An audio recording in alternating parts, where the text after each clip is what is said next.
Buenas, aquí estamos de nuevo y para siempre, con un tema nuevo, pero un tema solicitado por varios suscriptores y que formaba parte de la agenda de temas, pero quizá lo adelanté un poquito porque no me gusta hacer esperar. Y sé que les va a gustar a muchos y médicos, estudiantes, porque es un poquito, ¿qué decir? Un poquito lo que ocurre al ser un poquito microscópico y fisiológico, muchas veces no se entiende bien, pero bueno, trataré de llevarlo, a aclararlo hacerlo lo más simple posible. Como ustedes ven, acá he hecho algunos dibujos que tienen relación con músculo, médula, etcétera, fibra muscular, miofibrilla, pero eso forma parte de la base de la explicación. Vamos a ver hoy la miastenia gravis y el síndrome miasténico de Lambert-Eaton.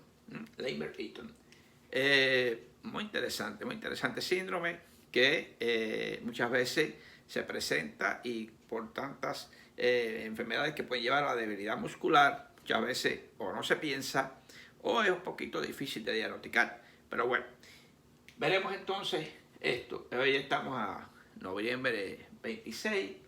Aquí en Estados Unidos es Thanksgiving.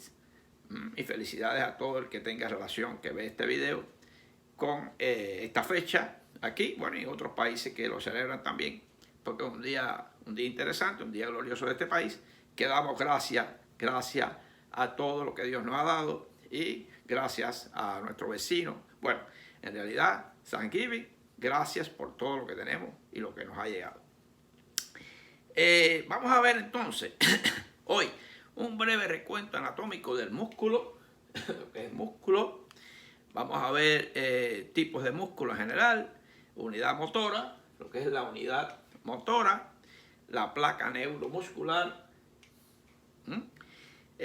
Vamos a ver contracción muscular, qué cosa es túbulo T, eso todo un poquito, eso solamente llevaría un video. Pero bueno, trataré de representarlo lo más posible para poder entender por qué hay defectos en la contracción muscular y esa debilidad que tiene el paciente.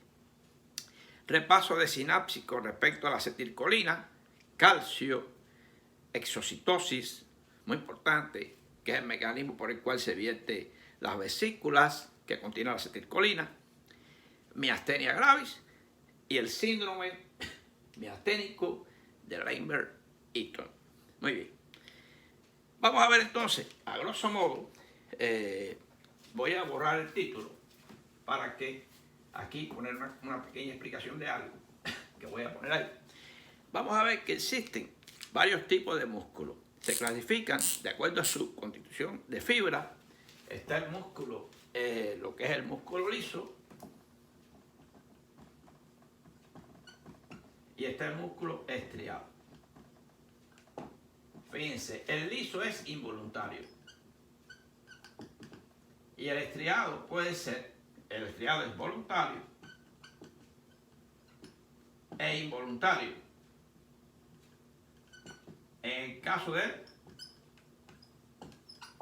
el corazón, el corazón tiene una musculatura estriada involuntaria, es un caso excepcional. Normalmente el músculo liso es involuntario, se encuentra en las glándulas, las vísceras, órganos internos, todo. Y el estriado es prácticamente la musculatura esquelética. La musculatura esquelética que mueve todo, articulaciones, toda flexión, extensión, eso es la musculatura esquelética, músculo estriado. ¿Ven? Aquí explicaremos un poquito por qué se llama estriado. Eso es una forma general que vamos a explicar esa parte. Vamos a ver entonces que aquí tenemos, después nos dirigimos a esta parte, aquí tenemos el músculo que, recuerden cuando estudiamos el nervio que tenía un epineuro, perineuro y endoneuro. Bueno, recurso mnemotécnico, en este caso el músculo va a tener un epimicio. va a tener un perimicio y va a tener una zona que es el endomicio. El endomicio, ¿ven? Fíjense que todo lo que son las paquetes de miofibrilla que están en un perimicio están contenidos en un epimicio, que es lo que vemos. Cuando vemos un músculo, la carne, esa que ve, está cubierta, esa cubierta externa es el epimicio. Después internamente tiene el perimicio y dentro de esos perimicios está el endomicio, donde está esta fibrilla muy interesante que vemos ahí con esas líneas, línea Z, línea H, líneas que son formadas por actina y miosina. Vamos a ver esto un poquito más adelante. Muy bien, fíjense que lo que es aquí vamos a ver una representación de la médula espinal. Hemos hecho la raíz posterior con el ganglio espinal.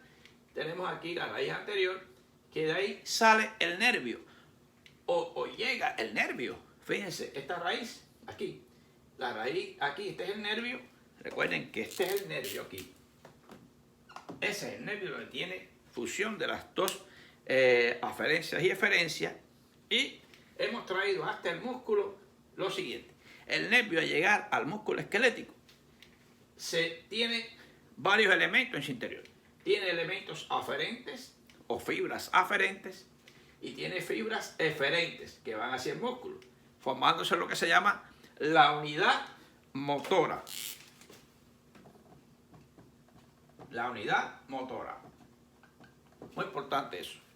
Esa unidad motora va a terminar en lo que es la parte más externa aquí penetra al músculo y va a llegar hasta lo que es la llamada sarcómera y va a llegar hasta las miofibrillas, donde se va a formar lo que se llama la unidad motora o placa motora. Más adelante vamos a ver un poquito sobre eso. Además tiene, fíjense qué interesante, esta parte aquí, que sería el uso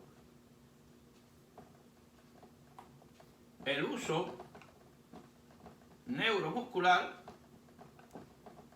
donde se recibe la tensión del músculo y el grado de contracción hacia vías que van, bueno, puede ir, por ejemplo, si vamos a hablar de propiocepción, si vamos a hablar de lo que es equilibrio, grado de contracción, va a ir hacia los espinos cerebelosos, llevando el tono muscular, etc.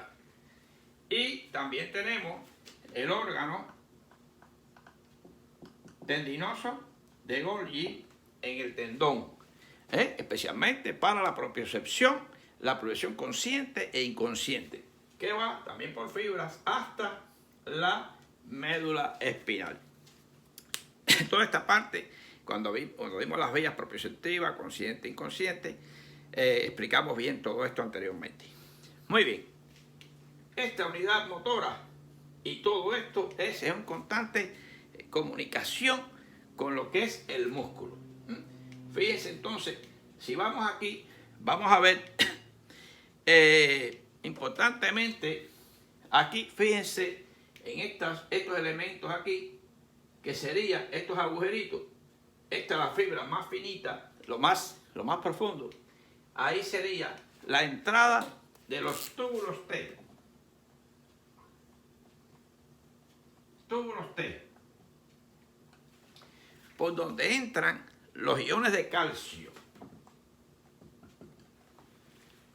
para generar fundamentalmente y posteriormente un potencial de acción, una despolarización de la fibra muscular, y ahí se va a producir finalmente lo que se llama la contracción.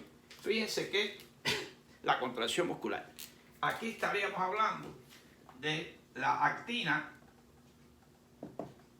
y la miosina. Aquí, actina, están en negro, y miosina, los que están en rojo. La actina son elementos finos y elementos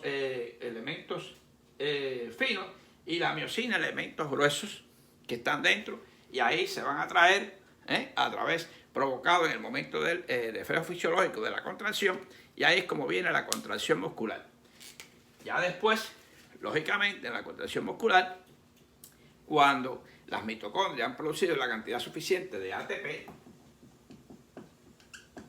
son los que son capaces de sacar nuevamente, cuando se dio lugar a la despolarización de la miofibrilla, el sodio, sacarlo de dentro de ese sarcoplasma, de esa membrana sarcomatosa, y sale estimulado por el ATP.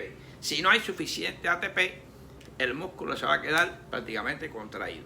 Eso es el gran defecto de la realización de ejercicios aeróbicos o anaeróbicos. Cuando usted hace ejercicio aeróbico, tiene suficiente cantidad de ATP para no provocar esta acumulación de ácido láctico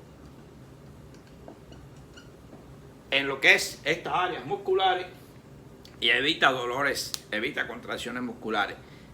Si es un ejercicio anaeróbico, no hay suficiente cantidad de ATP, por tanto va a quedar la miofibrilla muy contraída. Muy bien. Después, fíjense qué interesante, les sugiero revisar toda esta parte de lo que son el efecto de los túbulos T, cómo funciona el calcio, cómo funcionan las tropomiosinas, las troponinas a nivel más interno, a nivel de la miofibrilla, provocando lo que es la contracción muscular.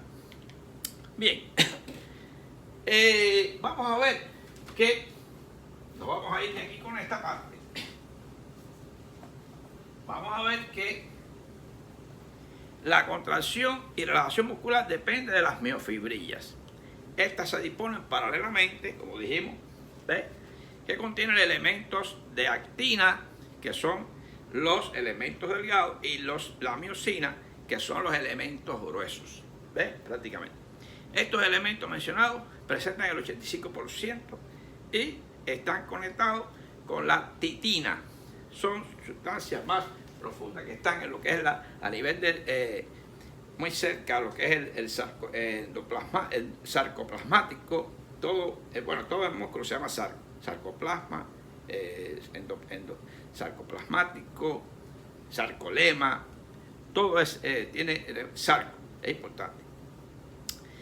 Vamos a ver entonces cuántos tipos de contracciones existen de forma general. Existe lo que se llama la contracción refleja. La contracción refleja es normalmente el arco reflejo, el reflejo miotático. Se puede comprobar muchas veces cuando usted golpea sobre un tendón, el reflejo rotuliano, el reflejo aquiliano, el tricipital, el bicipital. O sea, son reflejos que se producen y son arcos reflejos que se producen al golpear un tendón. Está la contracción tónica, que es el tono muscular. Normalmente, como le digo, hay unos nervios que llegan al músculo y le dan una eferencia constante a ese músculo a través del neurotransmisor fundamental, que es la acetilcolina. Vamos a explicar más adelante lo que es ese mecanismo. Y que da lo que se llama el tono muscular. Por eso, cuando hay un síndrome de neuromotora superior o neurona motora inferior, o este problema puede llegar a haber atrofia muscular, o por desuso, o por el déficit de acetilcolina, o no llega la información para que se segregue acetilcolina. Está lo que es la contracción fásica. La fásica, contracción fásica, que puede ser isotónica. Isotónica es porque, fíjense que la condición isotónica es la que el músculo modifica su longitud en relación con de acuerdo al movimiento. Y puede ser concéntrica,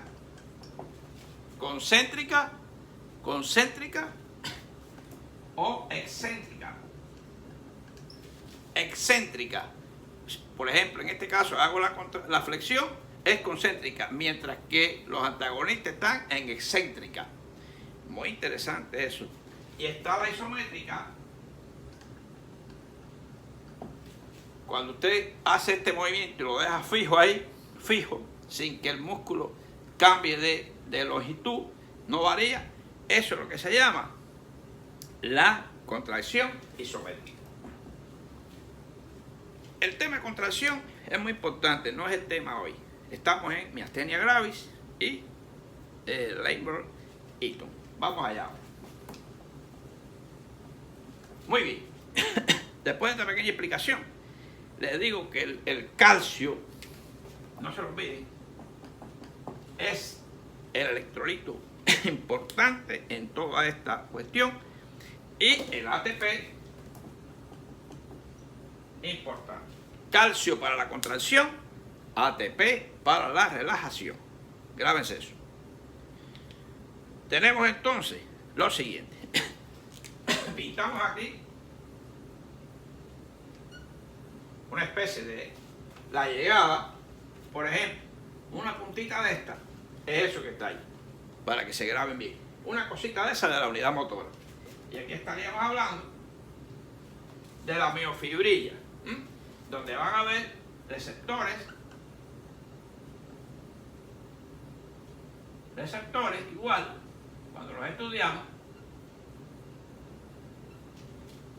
cuando los estudiamos en neurotransmisores. Recordar, neurotransmisores es un tema muy importante, prerequisito para entender este tema.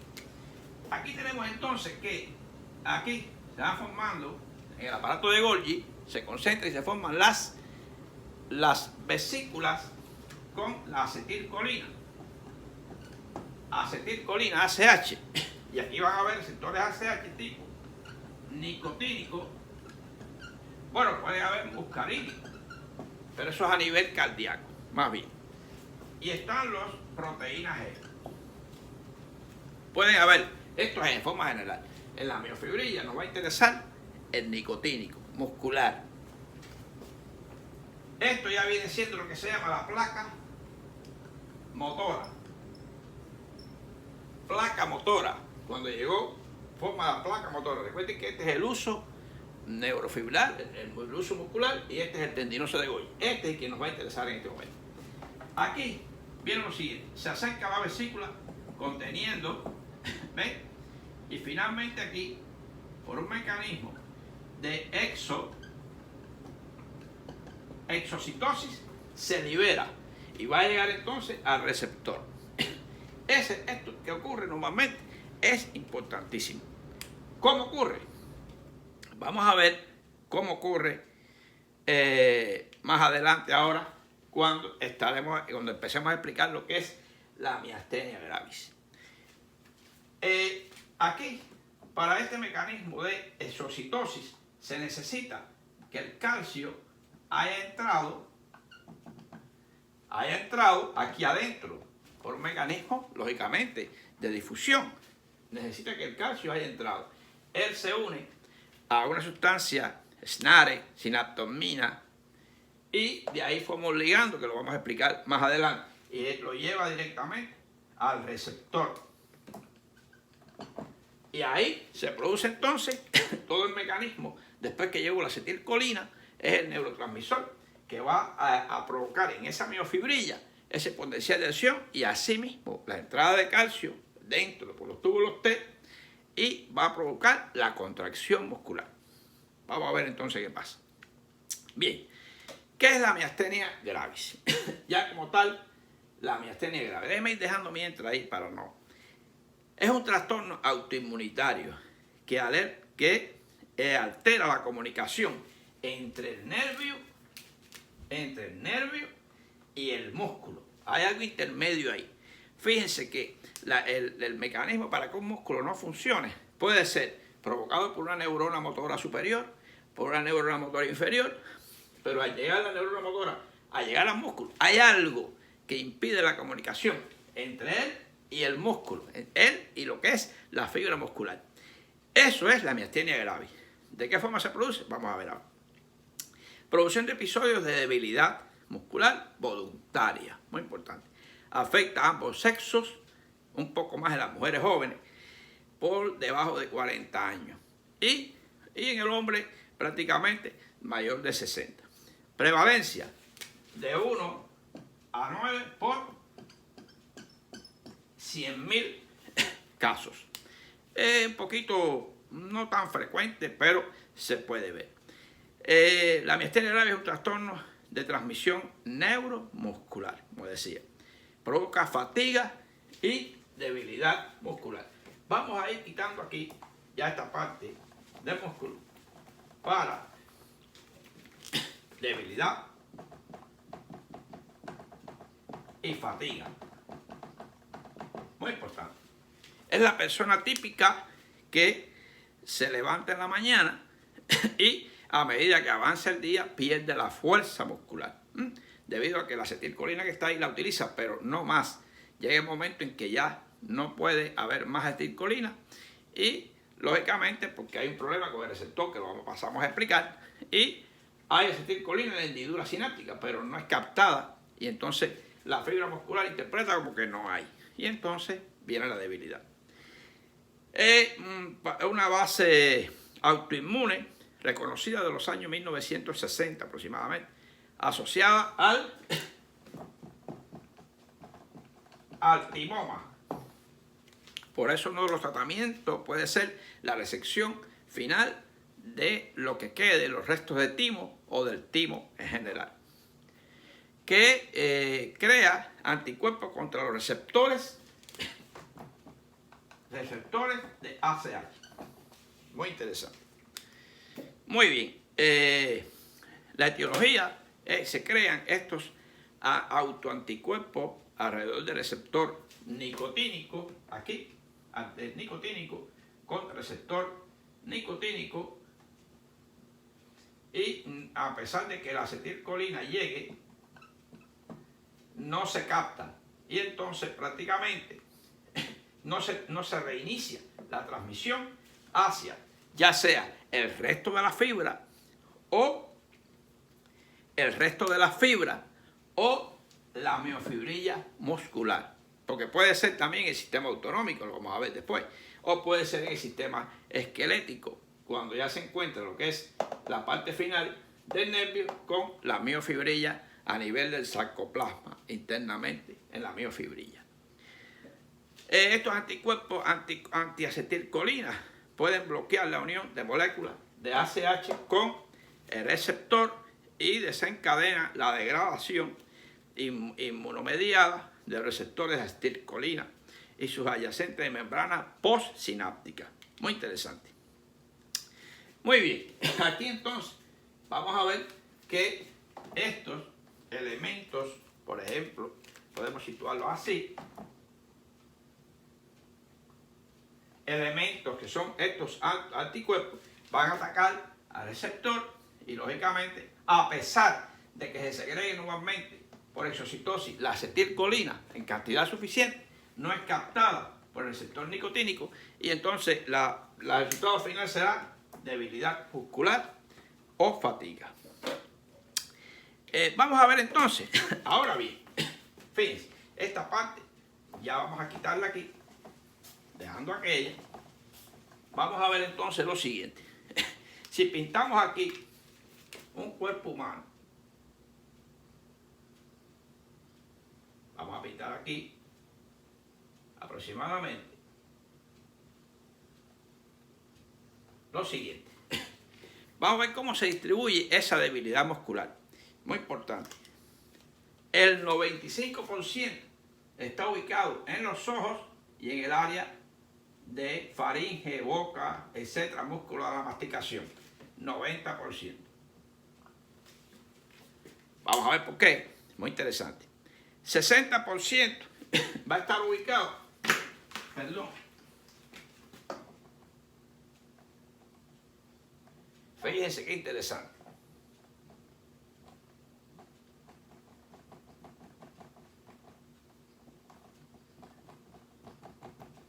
$60%.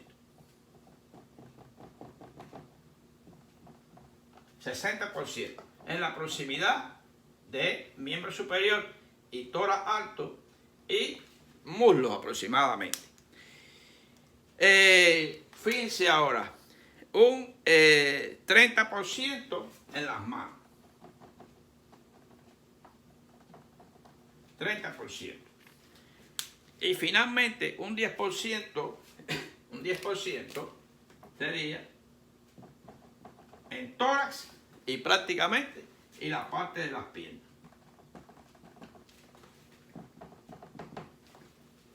¿Qué pasa? Que por eso es que este paciente que tiene miastenia gravis comienza principalmente con un síntoma: párpados caídos, oftalmoplegia, muy importante, o dificultad para tragar, dificultad para tragar, muy importante, y afecta ¿qué? La masticación, músculo de la masticación, trigémino, la parte motora del trigémino, deterioro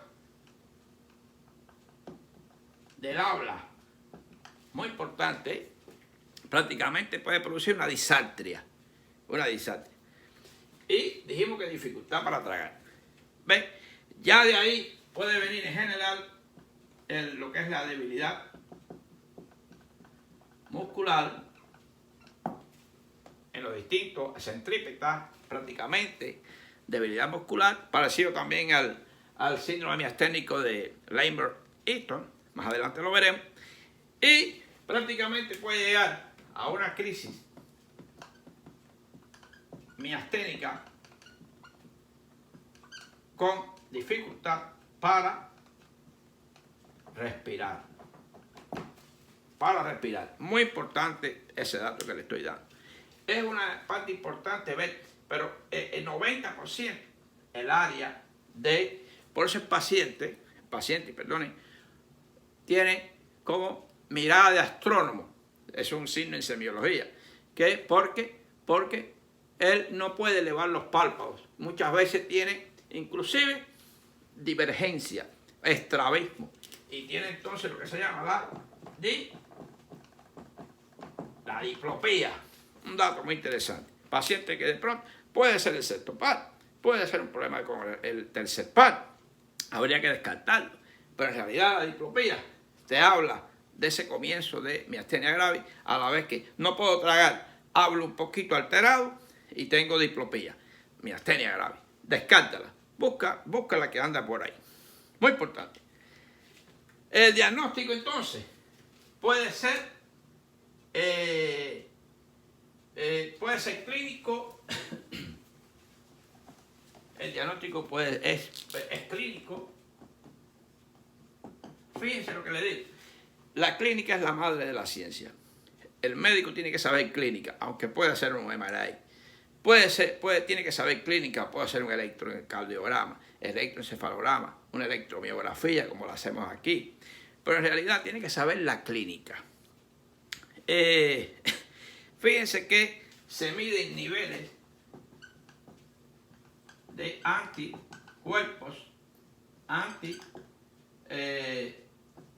o sea, contra receptor de ACH. Se confirma el diagnóstico muchas veces con pruebas con hielo y descanso para ver si estas medidas hacen que el párpado caiga menos. Es importante porque hay una tosis palpebral importante. Y así. Está entonces lo que se llama la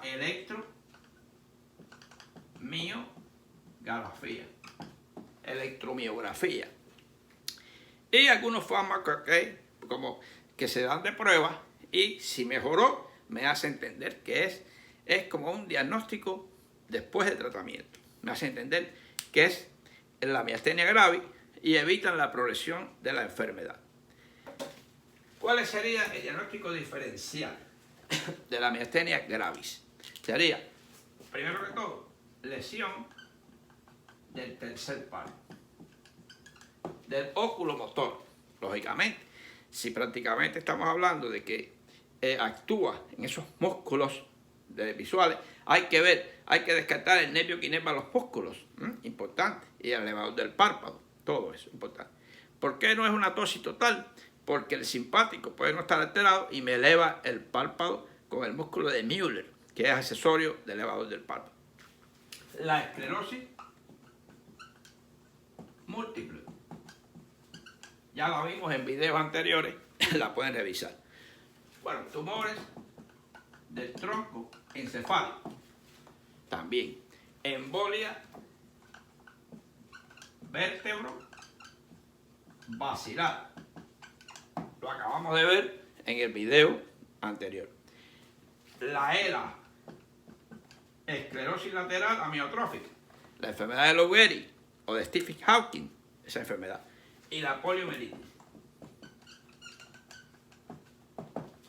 Distintas edades, poliomielitis asociada con el virus que provoca la poliomielitis, y se ve diferente, son diferentes. Hay cuadros diferentes de espasticidad, no es como la debilidad y el paciente cansado, a diferencia de edades, de esta miastenia gravis. ¿Qué tratamiento aproximado se le puede dar? Bueno, inhibidores de la acetilcolinesterasa. Inhibidores de la acetilcolinesterasa. Lógicamente, acuérdense que la acetilcolina es atacada por la acetilcolinesterasa y es la que la controla. Bueno, pues si le doy contra esa enzima, voy a aumentarle un poquito que me haya más acetilcolina en la hendidura sináptica.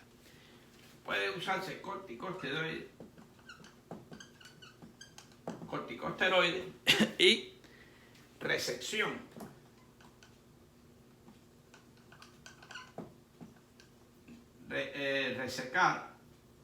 Resección del timo antes de los 60 años. Puede ser que el timo después se atrofia y prácticamente pierde su función. Muy bien. Ok, vamos a ver entonces lo que es el Lambert-Eaton. Lambert-Eaton es el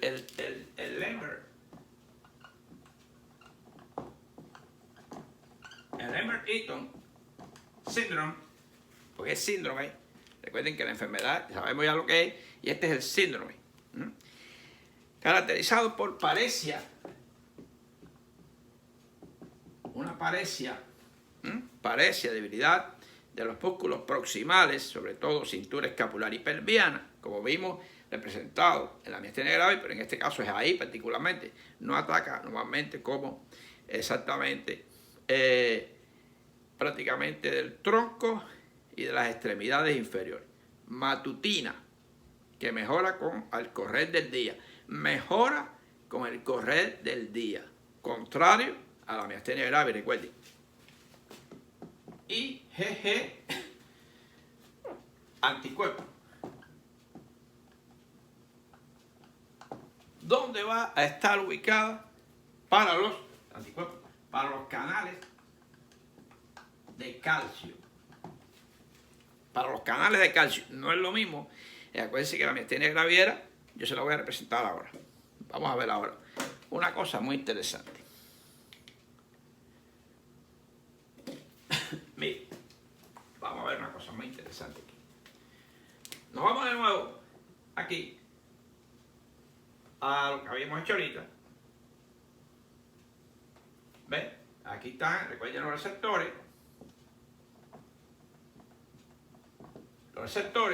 Y aquí viene la vesícula, muy importante. Y aquí ocurrió la exocitosis, porque el calcio entró, ¿verdad? Muy importante. Ahora, el calcio entró, se une a una proteína, se llama SNARE, proteína SNARE o SNARE, está bien, de difusión.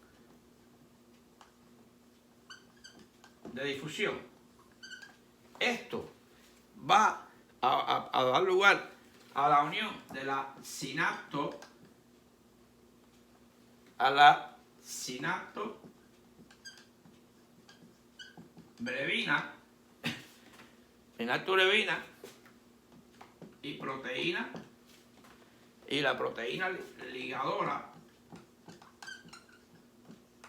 de calcio. Muy importante eso. Y eso va a dar lugar a un ligando. Que el ligando es el calcio más la sinactomina. La sinactomina.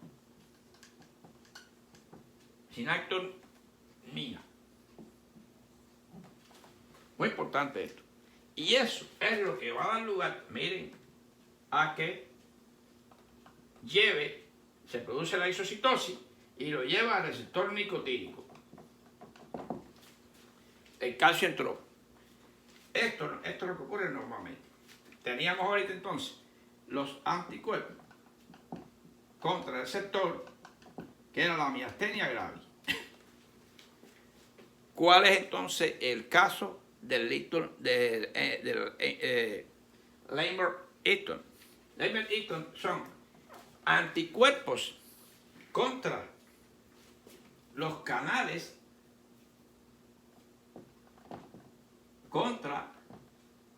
de calcio. Anticuerpo contra los canales de calcio. ¿Qué pasa? Que el calcio no entra. Al no entrar el calcio, entonces no se produce la isocitosis. Al no producirse la isocitosis, no hay la cantidad suficiente de acetilcolina y es casi lo mismo, pero no igual que la miastenia gravis. En este caso, lógicamente, se produjo que no hay entrada de calcio. Ese prácticamente es el Lambert-Eaton, fundamentalmente. Es la transmisión presináptica más frecuente de trastornos en los adultos. ¿Se debe a qué? Lógicamente, es una manifestación paraneoplásica del tumor de células pequeñas o de avena del pulmón. Hay muchas manifestaciones paraneoplásicas, tumor carcinoide, ángulos renales, el síndrome de Cushing, pero secundario a problemas en el páncreas, problemas sanguíneos, como manifestaciones paraneoplásicas. Pero esta es una de ellas, el Lambert-Eaton. Como manifestación paraneoplásica, y se producen los anticuerpos anticanales de calcio, lo que no permite que el calcio entre, que es el que genera la exocitosis. Así también, entonces, si el canal de calcio no entra, lógicamente, a nivel muscular, también se va a producir la debilidad muscular. Ahora bien, este síndrome produce anticuerpos contra los canales de calcio. Hay una reducción, entonces va a haber una reducción de ACH, lógicamente, aquí hay una reducción de la liberación. Va a haber que, lógicamente, si ocurre en la unidad motora del músculo, lógicamente aparece debilidad muscular. Parecido, matutina, igual, parecido a la miastenia gravis. Ahora, si ocurre en terminales nerviosas autonómicas, ¿ves? Preganglionares, lógicamente, del sistema nervioso, puede haber, ejemplo, muchos síntomas y signos: boca seca, estreñimiento, reducción de sudoración, hipotensión ortostática, mareo al caminar e impotencia. Vamos a ver lo siguiente ahora, sin quitarla y eso. Les recuerdo que el autonómico se divide en simpático y simpático. Acuérdense que aquí está la neurona. En el simpático, las neuronas que son preganglionales son cortas y prácticamente largas las postganglionales. Recordar entonces que aquí está el ACH, o sea, acetilcolina como neurotransmisor fundamental. Y el parasimpático, la neurona presináptica es larga y en los órganos estarían los ganglios, porque es larga. Igual ACH. Y también aquí ACH. O sea, el neurotransmisor fundamental presináptico y postsináptico es la ACH, la acetilcolina. Entonces, lógicamente, al haber un problema en esta neurona y en esta neurona, con tanto de esta aquí, no hay liberación y no hay liberación de acetilcolina, vienen los problemas que estamos hablando. Si es simpático o si es parasimpático, de forma general. Se los explico para que no estoy detallando exactamente en qué órgano específico va a estar la acción o la reacción fundamental. Está caracterizado por parestesia, dolor periarticular, disfunción vegetativa, como habíamos hablado, a todos los niveles. Puede meter con la saliva, etc. Y estos síntomas son raros en la miastenia gravis. Recuerden que la miastenia gravis fundamentalmente es a nivel de la placa motora, de la placa neuromuscular. Y en el caso del Lambert-Eaton, puede afectar también el sistema autonómico. Muy importante. Tratamiento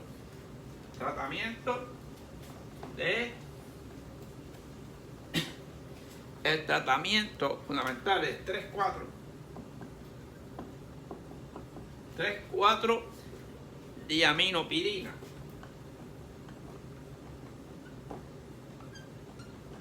Diaminopirina, importante, porque aumenta la liberación de acetilcolina. Otros posibles sería recambio plasmático.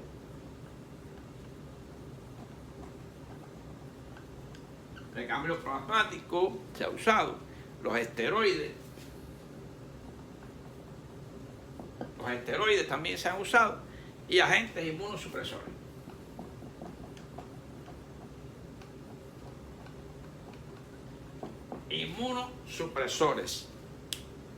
Agentes inmunosupresores. Ok.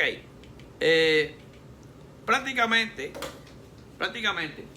esto es importante, la explicación que le hemos dado, entender bien la fisiología del músculo, entender bien cómo ocurre esa llegada de la placa,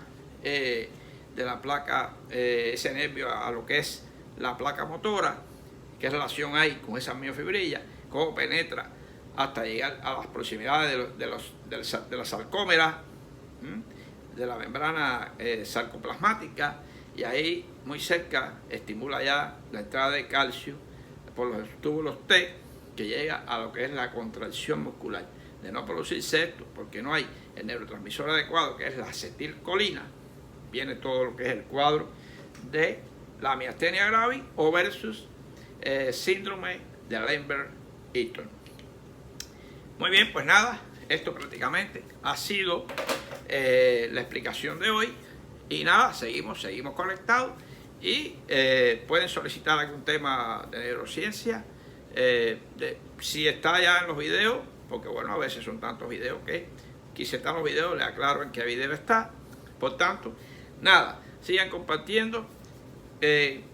Quiero que llegue conocimiento a mayor número de estudiantes, de médicos también, porque muchas veces con todos estos problemas que hay, quizás su atención de su particular tema o especialidad que trabajan, quizás estos temas se le han aislado un poco y lo pueden ver en el video con toda la humildad que les pueda yo volver a recordar. Y para los estudiantes son importantísimos. Suscribirse, compartan para que se suscriban. Y recuerden que estoy viendo, no olvidar que cada vez que usted se suscribe y se logra suscribir, dele a la campanita para que cada vez que yo suba el video le llegue espontáneamente. Pueden verlo en ese momento o no, porque quizás están ocupados. Tenemos muchas cosas en la vida que hacer y que no solamente es la medicina o esta parte de la medicina. Pasen buen día o nada y seguimos adelante. Estamos con ustedes todo el tiempo.